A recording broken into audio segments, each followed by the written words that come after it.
வணக்கம் அன்பு துலா ராசி நேயர்கள். இந்த விகாரி வருஷம் பிறக்கும் பொழுதே உங்களுடைய ராசியாதிபதி துலா ராசி அதிபதி சுக்கிர பகவான். லக்னம் எடுத்துக்கிட்டால் துலா லக்னத்துக்கு அதிபதி சுக்கிர பகவான் இல்லையா? அந்த லக்னாதிபதியோ இல்லாட்டி அந்த ராசியாதிபதியோ 6ஆம் வீட்டு, அதாவது 5ஆம் வீட்டில் இருக்கிறார். சனி பகவானுடைய வீட்டில், யோகாதிபதியினுடைய வீட்டில் சுக்கிர பகவான் இருக்கார்.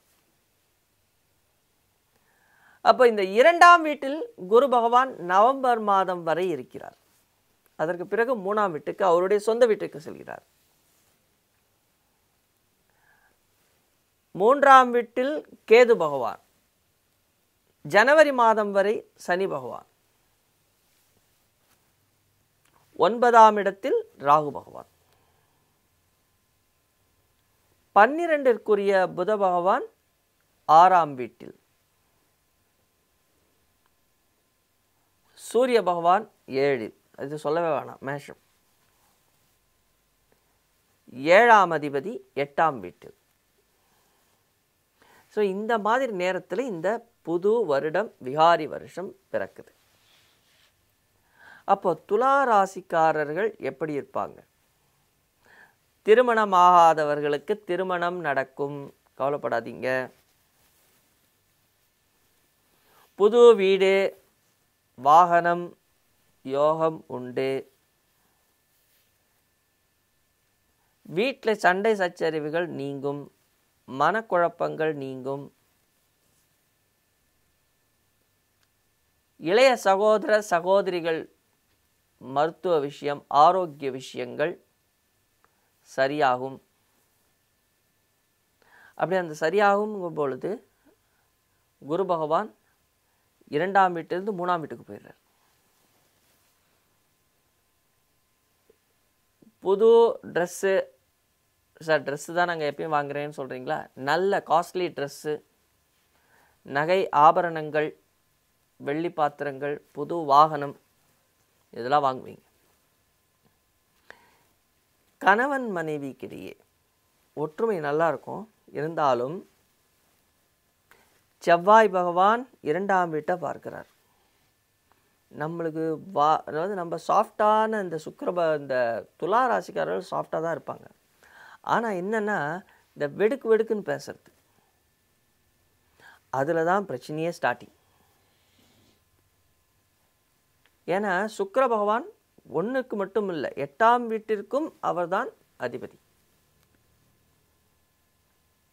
ஸோ ராசி சந்திரனை வச்சு நம்ம இப்போ பேசிகிட்டு இருக்கோம்.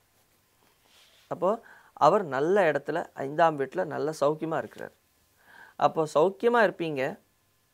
ஜனவரி மாதம் சனி பகவான் 4ஆம் வீட்டுக்கு போனாலும் இந்த அர்த்தாஷ்டம சனி இதுக்கெல்லாம் நீங்கள் பயப்படவே வேணாம். ஏன்னா சனி பகவான் அவருடைய சொந்த வீட்டுக்கு போகிறார். சனி பகவான் உங்களுக்கு யோகக்காரகன் வேறு.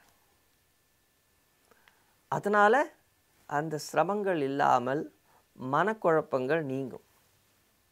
உடல் ஆரோக்கியத்தில் கொஞ்சம் பின்னடைவு இருக்கிறவங்களுக்கு நல்ல மருந்துகள் கிடைக்கும். மொத்தத்தில் விகாரி வருஷம் பிறக்கும் பொழுது இந்த துலா ராசிக்காரர்களை பொறுத்த வரைக்கும் நல்ல சேமமாக தான் இருக்குது. அப்போ நம்ம என்ன செய்யணும்? 60% வரைக்கும், 60லேருந்து 65% வரைக்கும் உங்களுடைய வேலைகள் கைகூடும். புதிய வேலைகள், புதிய ஒப்பந்தங்கள், நல்ல வேலையில் முன்னேற்றம் எல்லாம் கிடைக்குது அப்படின்னு வரும் பொழுது நம்மளுடைய சொந்த ஜாதகத்தை எடுத்துட்டு அதுலேயும் நேரம் நன்றாக இருக்கிறதா அப்படின்னு பார்த்துக்கோங்க. அதில் ஏதாவது கொஞ்சம் பின்னடைவு இருந்தால் அதை சரி செய்யறதுக்கு ஏதாவது பரிகாரங்கள் இருந்தால் அதை செய்து நீங்கள் சரி செய்தால் இந்த வருடம் சனி பகவான் யோகாதிபதியான சனி பகவானே ராஜாவாக வர வருஷம் இந்த வருஷம். அதனால் நல்ல சௌக்கியம் உண்டு. துலா ராசிக்காரர்கள் ஏற்றம் பெறுவீர்கள். வணக்கம்.